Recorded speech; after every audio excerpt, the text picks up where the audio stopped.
Efficiency देखेंगे। तो आइए स्टूडेंट हम स्टार्ट करते हैं लेड एसिड सेल की इफिशियंसी।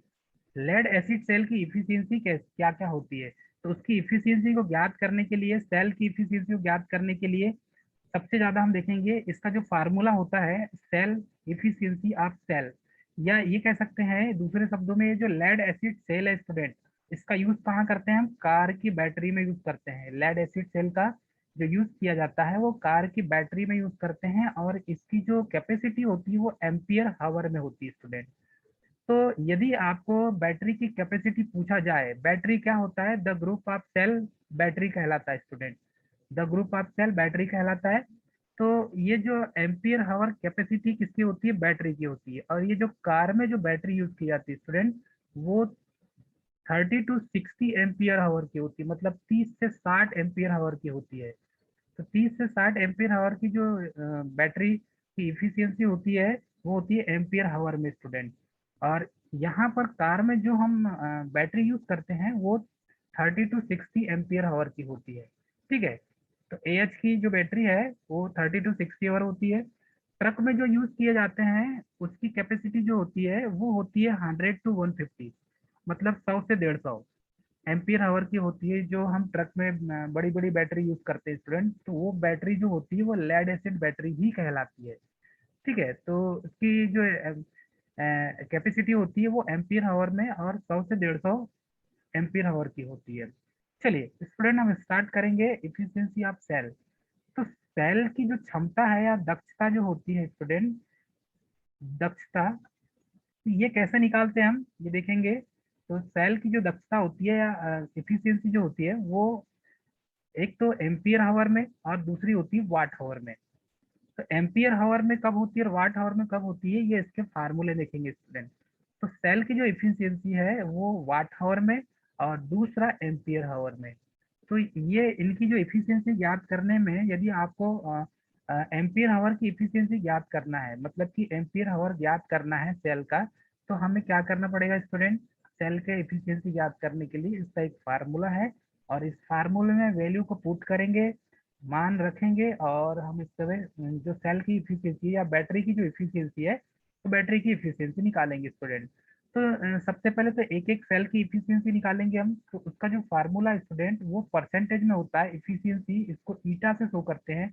ये जो है ये ईटा है, इसे कैसे शो किया जाता है स्टूडेंट? ईटा से। तो ये है ईटा, इसका जो नाम है इसे ईटा कहा जाता है। ठीक है, इसे ईटा से शो करते हैं। इसका फार्मूला जो है स्टूडेंट वो होता है आउटपुट एम्पियर हावर ड्यूरिंग डिस्चार्ज। आउटपुट एम्पियर हावर ड्यूरिंग डिस्चार्ज, डिस्चार्ज के समय में उसका जो एम्पियर हावर होगा आउटपुट, उसको लेना है। और चार्जिंग के समय में जो उसकी एम्पियर हावर है इनपुट, तो आउटपुट एम्पियर हावर, ये ए एच है स्टूडेंट। ए एच का फुल फॉर्म होता है एम्पियर हावर। ठीक है, ए एच का फुल फॉर्म क्या हो जाएगा? एम्पियर हावर। तो इस चीज को भी आपको ध्यान देना है स्टूडेंट। एच का फुल फॉर्म होता है एम्पियर हावर। तो इसको यदि देखा जाए इसका फार्मूला, तो आउटपुट एम्पियर हावर ड्यूरिंग डिस्चार्ज अपन इनपुट एम्पियर हावर ड्यूरिंग चार्ज। तो डिस्चार्जिंग का जो टाइम पीरियड है वो आउटपुट में लिया जाएगा, वो उसका आउटपुट होगा। कहने का मतलब इसका जो फार्मूला बनता है वो बनता है आउटपुट अपान इनपुट। तो दक्षता कैसे निकालते हैं? आउटपुट अपान इनपुट इंटू 100 से निकालते हैं स्टूडेंट। ये एक शॉर्टकट फार्मूला है, किसी की भी कोई भी पार्ट है या किसी भी मशीन की इफिशियंसी निकालना है तो कैसे निकालते हैं उसका फार्मूला स्टूडेंट? इफिशियंसी का जो फार्मूला होता है वो होता है आउटपुट अपान इनपुट इंटू 100। ये इसका फार्मूला होता है स्टूडेंट। अब यदि यहाँ पर सेल की, जब हम इफिशियंसी की बात करते हैं, तो इस सेल की इफिशियंसी क्या हो जाएगी? सेल की इफिशियंसी हो जाएगी आउटपुट एम्पियर हावर ड्यूरिंग चार्जिंग। तो चार्जिंग के समय में उसकी जो आउटपुट एम्पियर हावर होगी उसका मान अपान इनपुट एम्पियर हावर ड्यूरिंग चार्जिंग। तो आउटपुट एम्पियर हावर ड्यूरिंग डिस्चार्जिंग अपान इनपुट एम्पियर हावर ड्यूरिंग चार्जिंग। तो ये हो जाएगा डिस्चार्जिंग अपान, जैसे दूसरे शब्दों में ये बोल सकते हैं स्टूडेंट कि डिस्चार्जिंग आउटपुट, मतलब कि आउटपुट जो होगा वो डिस्चार्जिंग के आउटपुट दर होगी और चार्जिंग की इनपुट दर इंटू 100। दूसरे शब्दों में इसको ऐसा भी बोल सकते हैं हम, या ऐसा लिख सकते हैं। ठीक है स्टूडेंट, तो इसका फार्मूला क्या हो गया, अब इसका फार्मूला देखेंगे तो आउटपुट एम्पियर हावर अपान ये फार्मूला हो जाएगा दोस्तों इस टाइप से। ये फार्मूला कैसा हो गया, I D into T D upon I C into T C. तो ये डी जो लिखा है स्टूडेंट, ये डिस्चार्जिंग के लिए यूज किया गया है ये शब्द, और ये भी जो डी है ये भी डिस्चार्जिंग के लिए यूज किया गया है। और ये जो आई है स्टूडेंट, ये आई किसके लिए है, करेंट के लिए स्टूडेंट। ठीक है, तो यहाँ पर हम क्या निकाल रहे हैं, सबसे पहले क्या निकालेंगे, एम्पियर हावर इफिशियंसी। तो सबसे पहले जो एम्पियर हावर इफिशियंसी निकाल रहे हैं, मतलब करंट जो मान उसमें फ्लो होती है करंट, उस करंट का जो वैल्यू वो निकाल रहे हैं हम। तो ये होती है एम्पियर हावर इफिशियंसी, जिसे ए एच से शो किया जाता है। और इसका जो फार्मूला है स्टूडेंट, वो फार्मूला है I D into T D upon I C into T C, into क्या हो जाएगा 100। अभी इसको दूसरे शब्दों में देखा जाए तो ये क्या होता है, दूसरे शब्दों में स्टूडेंट हम ये देख सकते हैं इसको, आईडी का मतलब होता है डिस्चार्जिंग करंट। आईडी का मतलब क्या होता है स्टूडेंट, डिस्चार्जिंग करंट। आईडी का मतलब क्या हो जाएगा, डिस्चार्जिंग करंट। टीडी का मतलब हो जाएगा डिस्चार्जिंग टाइम। वैसे ही आईसी का जो फुल फॉर्म हो जाएगा वो चार्जिंग करंट हो जाएगा, और टीसी का जो टाइम हो जाएगा वो चार्जिंग टाइम हो जाएगा स्टूडेंट। तो इस तरीके से हम वैल्यू को निकाल सकते हैं। ठीक है स्टूडेंट, यदि इसको समझना है तो कैसे समझेंगे, आउटपुट इफिशियंसी एच में लिखा होगा, तो ये हो जाएगा डिस्चार्जिंग, आईडी क्या हो जाएगा, discharging current into discharging time upon, upon क्या हो जाएगा स्टूडेंट, अपान हो जाएगा charging current into charging time. तो इस इंटू क्या हो जाएगा 100। तो ये जो है एम्पियर हावर इफिशियंसी निकालने का फार्मूला है दोस्तों। इस तरीके से एम्पियर हावर इफिशियंसी निकाल सकते हैं। तो जो लेड एसिड बैटरी की एम्पियर हावर जो इफिशियंसी होती है, ये कई बार एग्जाम में पूछा गया है दोस्तों।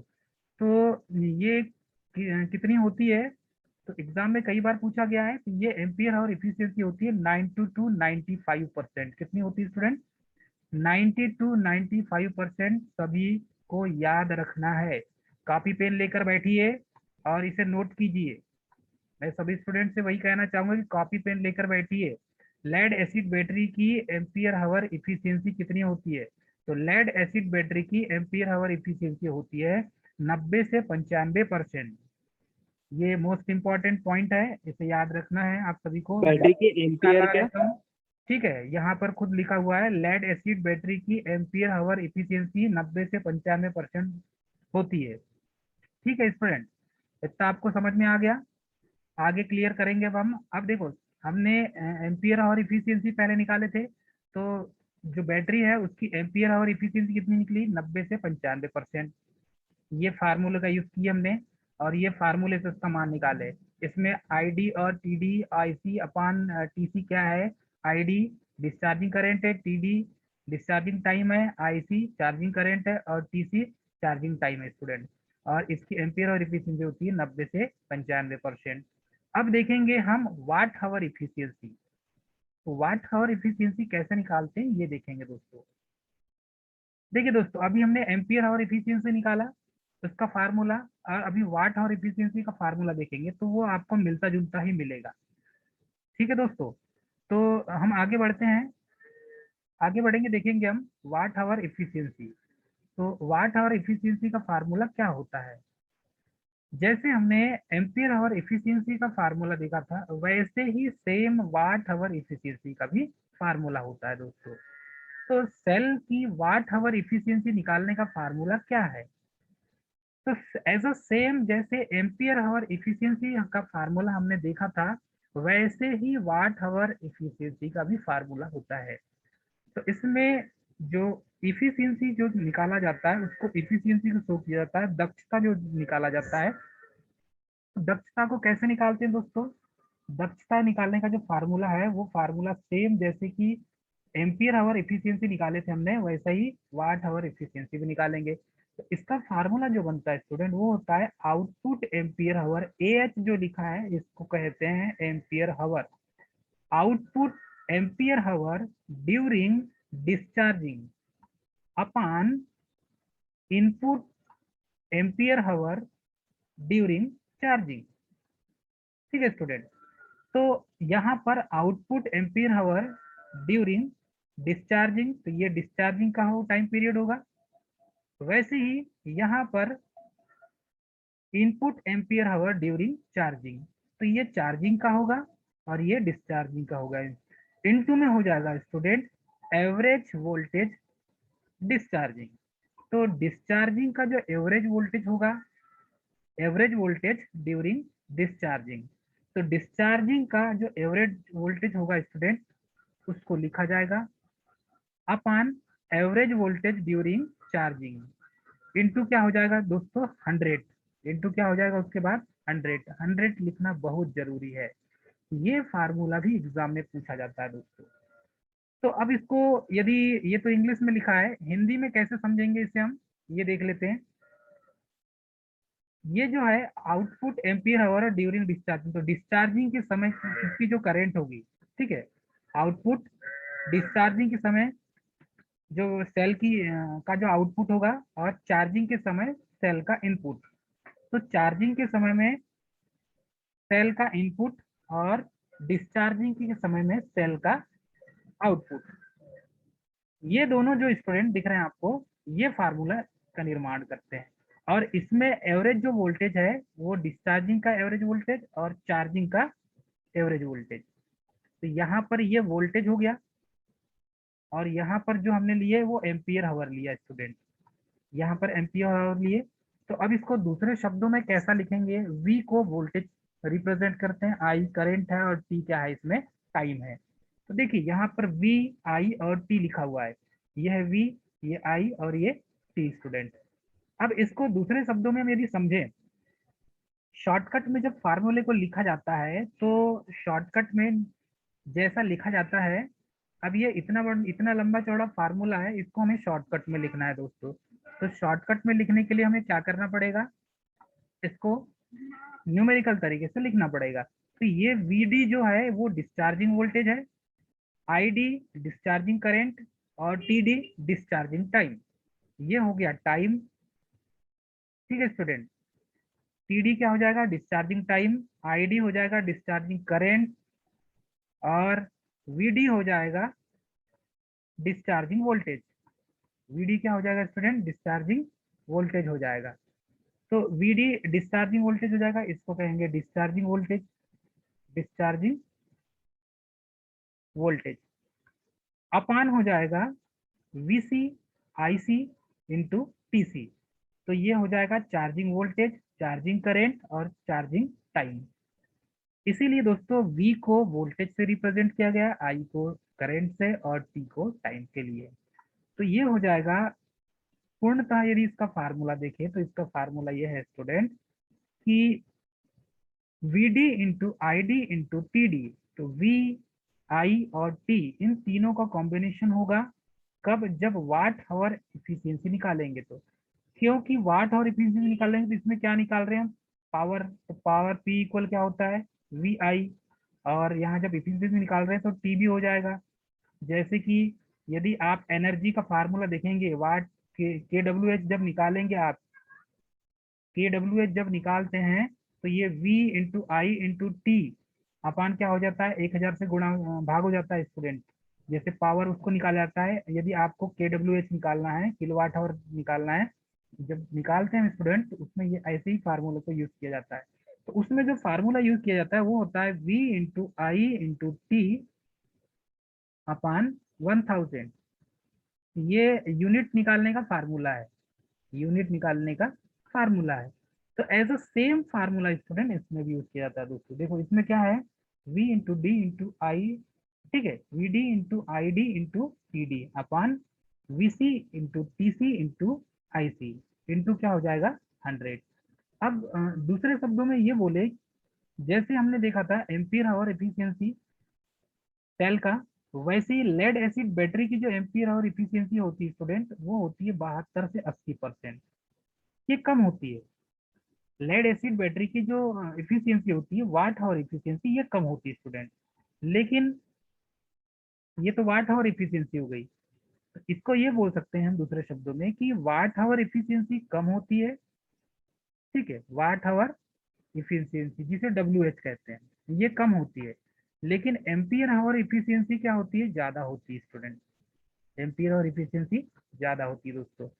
वाट आवर इफिशियंसी कम होती है, एम्पियर आवर इफिशियंसी ज्यादा होती है। चलिए अब हम आगे बढ़ेंगे और आगे देखते हैं।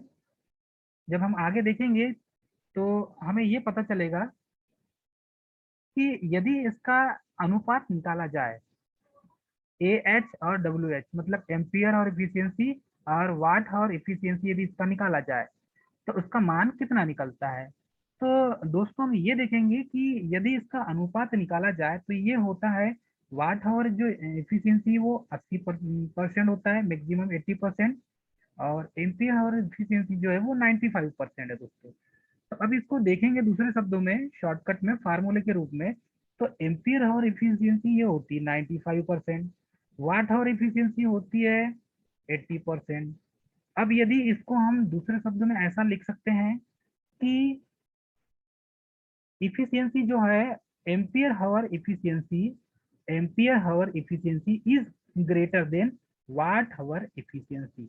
मतलब कि ये बोल सकते हैं दूसरे शब्दों में, एम्पियर हावर इफिशियंसी ज्यादा होती है और वाट हावर इफिशियंसी कम होती है। या तीसरे शब्द में बोले जाए तो ये लिख सकते हैं या बोल सकते हैं हम कि वाट हावर इफिशियंसी से ज्यादा एम्पियर हावर इफिशियंसी होती है। अब इसको मैथमेटिकल तरीके से लिखेंगे तो कैसा लिखेंगे, ampere hour efficiency is greater than watt hour efficiency.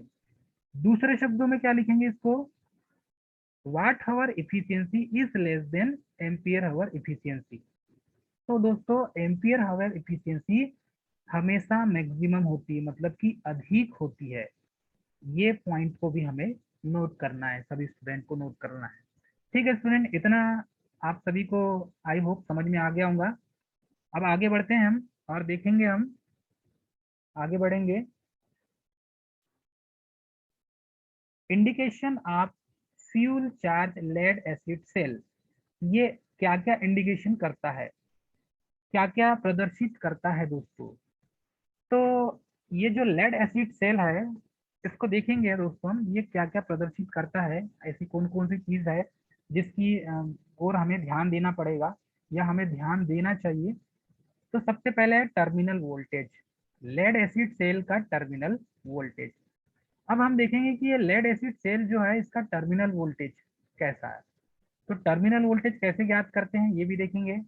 तो indication of full charge lead acid cell, जब lead acid cell full charge हो, फुल चार्ज हो या पूर्णतः आवेशित हो, लेड एसिड सेल क्या कहलाता है, सेकेंडरी सेल कहलाता है।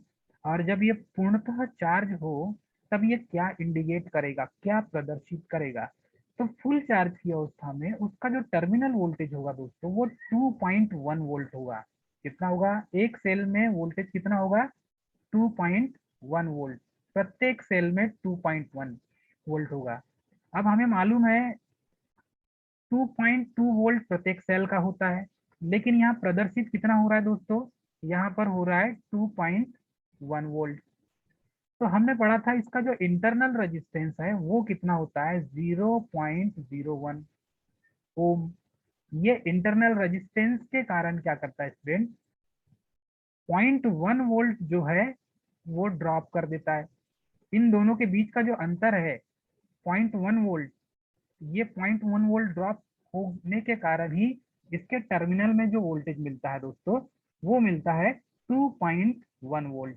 अब देखिए ये सेल है, इसका पॉजिटिव टर्मिनल है ये, इसका नेगेटिव टर्मिनल ये है। यहाँ पर हमने लोड को कनेक्ट कर दिए। जब यहाँ पर लोड को कनेक्ट किया और दोनों के बीच में यदि हम वोल्ट मीटर कनेक्ट करेंगे तो ये वोल्ट मीटर क्या करेगा, वोल्टेज को मेजर करेगा। ठीक है, तो ये जो है इसको लोड टेस्टर भी कहा जाता है, या तो इसको सेल डिस्चार्ज टेस्टर भी कहा जाता है। यदि दोनों को आपस में शॉर्ट कर दें तो ये सेल डिस्चार्ज टेस्टर हो जाएगा। तो इससे जो है टर्मिनल वोल्टेज भी मेजर किया जाता है। लोड टेस्टर से या सेल डिस्चार्ज टेस्टर से टर्मिनल वोल्टेज आप मेजर कर सकते हैं, लेकिन इसमें स्पार्किंग ज्यादा होती है, इसीलिए इसका यूज कम करते हैं और हम वोल्ट मीटर का ज्यादा यूज करते हैं दोस्तों। वोल्ट मीटर का ज्यादा यूज करते हैं ताकि वोल्ट मीटर ऑटोमेटिक रीडिंग आपको दिखा देता है।